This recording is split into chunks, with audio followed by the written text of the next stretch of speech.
Bonjour, bienvenue à vos 10 minutes juridiques avec le cabinet d'avocats Landais Associés par VK.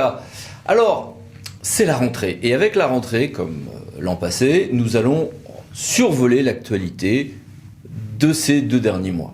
On va commencer cette semaine par traiter des agents, des élus, des institutions, des contentieux et des finances. Et la semaine prochaine, on fera tout le reste. Commençons donc avec les agents. Bon, il y a une prolongation et une mise à jour de la JPA pour les agents. Les gardes champêtres ont enfin un arrêté précis relatif aux caractéristiques de leur tenue, de la signalisation de leur véhicule, mais à chaque fois avec quelques marges de manœuvre pour qu'on n'ait pas tout à changer. À compter du 1er septembre, il y a une prise en charge par l'employeur public du prix du transport collectif pour les déplacements qui passe de 50 à 75%. Il y a une extension du périmètre d'action du Conseil supérieur de l'appui territorial et de l'évaluation, donc pour la haute fonction publique, et un décret qui crée une prime de pouvoir d'achat exceptionnelle. Les avancements de grade des administrateurs de l'État. Vous savez qu'on a remplacé l'ENA par l'INSP, on a fusionné plein de corps dans un corps des administrateurs de l'État, sauf pour ceux qui veulent rester dans leur corps qui vont être mis en extinction. Il y a une grande sorte de DRH sur tout ceci, la dièse.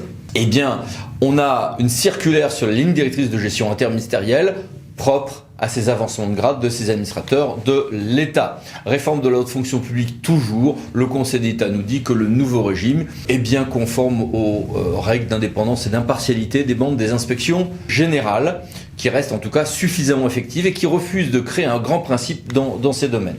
Enfin, une exigence d'un grand principe. La diversité des familles, d'identité des personnes transgenres dans la fonction publique, une circulaire fait le point. Voici ici quelques détails. Et puis un pas de plus dans la parité des femmes et des hommes dans les emplois supérieurs de direction de la fonction publique par une loi du 19 juillet 2023. On en parle dans une de ces vidéos dans quelques semaines. Promis, c'est déjà même enregistré. Le congé de maladie ne fait obstacle ni à l'engagement d'une procédure disciplinaire, ni à l'entrée en vigueur d'une sanction, nous dit le Conseil d'État. Et puis il y a eu un accord collectif national sur la réforme de la protection sociale complémentaire des agents publics territoriaux, et puis la revalorisation indiciaire dans la fonction publique d'un décret du 28 juin 2023, youpi, et un autre décret sur les informations et règles essentielles relatives à l'exercice des fonctions qui sera donné aux agents, qui est un arrêté du même jour. Et puis les mini-brèves, que voici, que voilà. Les élus maintenant. Alors, l'ordre des adjoints à partir de 1000 habitants, notamment lorsqu'il y a des démissions, lorsqu'il y a des décès, donne lieu à un certain nombre de difficultés. Et on a le théâtre de Toulouse qui a rendu le 5 juillet 2023 une décision intéressante à ce propos qui est plus... Comment dire ? J'ai fait des articles là-dessus, allez les voir. Tout ceci reste quand même assez complexe en réalité. La Banque des territoires est bien établissement public de l'État au sens du droit des inéligibilités et le refus d'assurer des fonctions dans un bureau de vote peut entraîner la démission de l'office de l'élu qui est concerné. Oui, mais tout dépend des fonctions demandées. Tout dépend des fonctions qui sont demandées. Théâtre Besançon. La protection fonctionnelle des élus devrait être rendue automatique dans certains cas et l'État pourra l'accorder dans un certain nombre d'hypothèses où l'élu agit en tant qu'agent de l'État. Tout ceci est annoncé. Attendons maintenant de voir ce qui sera la réforme, car en même temps est annoncée aussi une revalorisation des indemnités de fonction des élus. Nous sommes en période préélectorale au regard des sénatoriales. Un décret a été modifié à la suite des censures du Conseil d'État pour ajuster les règles de financement participatif, crowdfunding, électoral. Une circulaire a été diffusée sur la prévention et la lutte contre les menaces et violences faites aux élus. Et c'est vrai que ce phénomène devient énorme. J'ai eu hier un dossier à pleurer. Et puis voilà quelques mini-brèves pour les élus, ici et là. Institution maintenant. Un décret fourre-tout post-loi 3DS a été adopté. C'est un décret du 20 juillet et qui met en œuvre le fait que Dans les CCAS et CIS, on est assez libre maintenant de fixer le nombre de membres élus et nommés, et la possibilité d'avoir un vice-président délégué, et qui abroge les règles de visioconférence d'un ancien décret qui était devenu en réalité, donc un décret très contestable du 24 juillet 2020, qui de toute manière était obsolète en raison de la loi 3DS. Il n'en demeure pas moins que le nouveau régime soulève quelques incertitudes d'interprétation. Et puis, non, le Conseil d'État ne peut pas s'immiscer dans les sanctions disciplinaires internes à l'Assemblée nationale. Et puis oui, c'est normal, et puis oui, c'est conforme à la CEDH. Mais il a fallu que le Conseil d'État soit de nouveau saisi pour le rappeler, ce qui pour un juriste est une évidence. Et puis, le Sénat a dégainé 15 propositions sur la décentralisation pour rendre aux élus locaux le pouvoir d'agir. C'est une prolongation de choses que vous avez déjà dites il y a quelque temps, mais intéressant à suivre. Sénat toujours, la sénatrice Gatel est à l'origine d'une proposition de loi qui a donné lieu à une loi du 26 juin 2023 et qui corrige un peu le régime de ce qui se passe quand un élu communautaire ou métropolitain décède ou démissionne. Ça résout un certain nombre de difficultés, le tableau final reste assez complexe, j'ai fait une vidéo là-dessus, je vous invite à la regarder mais en vous munissant d'un cachet aspirine. Et puis alors, maintenant, toujours pour les institutions, depuis 1977, un décret nous disait que le chef-lieu de Mayotte, c'était bien Mamoudzou, mais que c'était quand même Daoudzé, c'est de l'autre côté, c'est pas techniquement la même île. Il y a des bacs entre les... À titre provisoire, depuis 1977 quand même. Bon, ça y est, c'est réglé, le droit est conforme à la réalité, donc par un décret du 24 août 2023. Enfin, il aura fallu le temps. Comme souvent dans les difficultés malheureuses. Et puis quelques mini-brèves sur les institutions que voici. Alors maintenant, un peu plus dur, le contentieux. Je vais survoler non pas toutes les jurisprudences qui ont été rendues cet été, mais ce qui change en droit du contentieux. J'essaie de le passer tout ceci vite parce que c'est copieux. Sur les annonces par le président de la République en matière d'énergie nucléaire, se pose la question de savoir est-ce que c'était des annonces et des décisions déjà au sens du droit souple, pouvant avoir un impact sur autrui. Et est-ce qu'auquel cas on pouvait les attaquer ou pas ? Non, ce n'était, et le texte du président de la République était assez clair sur ce point, que l'annonce de choses qui allaient ensuite donner lieu à des procédures, donc ce n'était pas déjà des décisions, c'était donc des actes préparatoires, donc inattaquables. Vous aurez la même chose là où vous travaillez, hôpitaux, universités, collectivités territoriales. Si on annonce des grands changements, on glisse dans l'annonce, dans le communiqué de presse par exemple, les étapes à venir, et comme ça, c'est bien une décision d'annonce du lancement d'un projet, et donc un acte non attaquable en soi, alors que si on donne l'impression d'avoir pris la décision, ça y est, c'est irrévocable, alors que les organes qui doivent statuer ou qui doivent être consultés ne l'ont pas encore été fait, ça peut devenir un acte attaquable et en général illégal. Attention. Donc frontière, Conseil d'État 9 août 2023, c'est confirmatif de jurisprudence antérieure. Pas de contradictoire obligatoire avant un titre de recette concernant un ancien agent de l'administration, nous dit le Théadren.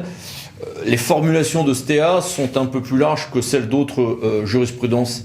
Attention tout de même, le soulèvement de la terre, c'était un des feuilletons de cet été, a été enterré par le gouvernement mais ressuscité par le Conseil d'État. Et alors, le juge d'appel peut confirmer une irrecevabilité soulevée à tort par le premier juge s'il y a substitution de motif à cet effet. C'est même obligatoire pour le juge de le faire.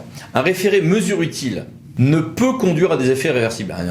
Il y a plusieurs types de référés. Parmi ces référés, il y a le référé mesure utile. D'accord, le référé mesure utile, eh bien, ça ne doit pas s'opposer à une décision administrative. Et ça ne peut pas, nous dit le Conseil d'État, conduire à des effets irréversibles. Par exemple, sur le domaine public, évacuation oui, démontage oui, destruction non, pas par un référé mesure utile. Bon, vous le savez, depuis le 1er janvier 2023, on a ces nouveaux régimes de responsabilité unifiée des ordonnateurs et des comptables. Des premières décisions ont été rendues par la Cour des comptes depuis le 11 mai 2023, avec des choses tout à fait passionnantes et importantes. Première instance, Cour des comptes. En hauteur de cassation, le Conseil d'État. Entre les deux, eh bien, une cour d'appel financière prévue par ordonnance et qui est mise en œuvre avec des nominations et autres par un décret du 12 juillet 2023. Il y a déjà une affaire d'ailleurs, la fameuse première affaire jugée à Alpexpo, où on a annoncé qu'il y aurait bien un appel de formé. Xabage. Xavage, c'est j'ai un acte individuel qui est mal notifié, pas notifié avec le délai de recours, délai de recours ou mal fait, eh bien, il y a un délai, dans ce cas-là, indicatif d'1 an pour attaquer. Très bien. Eh bien, ce délai, on peut avoir une double ration de Xavage, puisque on peut se retrouver avec 2 fois l'application de ce délai d'1 an, Conseil d'État vie contentieux du 12 juillet 2023. Je vous parlais tout à l'heure de la Cour des comptes avec son nouveau régime. Eh bien, on a vu, c'était dans des vidéos précédentes, que notamment dans l'affaire commune d'Ajaccio, ne pas exécuter les décisions de justice, notamment quand il y a des astreintes à payer, il y a 2 hypothèses, peut entraîner une sanction personnelle, en l'occurrence de l'ancien maire d'Ajaccio, 10 000 euros. Intéressant, confirmation par une autre décision de la Cour des comptes, 10 juillet 2023, centre hospitalier Sainte-Marie, où là, ce qui est intéressant, on a le même mode d'emploi globalement, on refuse de payer, le juge doit intervenir, il y a même astreinte, responsabilité personnelle des personnes. Ce qui est intéressant, c'est qu'on avait une personne dont le travail était de suivre les contentieux, qui disait, attendez, moi je suis trop petit dans la hiérarchie pour ça. Elle a été condamnée quand même. Elle aurait eu un ordre écrit d'exécuter ou de faire ceci ou cela, ça aurait pu être discutable. Ça prouve que, comme je vous l'avais annoncé d'ailleurs, on peut descendre relativement bas quand même dans la hiérarchie par rapport à ce qu'on s'attend être la notion d'ordonnateur à la base. Une autre actualité de cet été, c'est évidemment le jugement du Théâtre Paris qui a donc censuré l'agrément donné à l'association Anticorps. Voici ici les références. Je vous invite à lire mon article.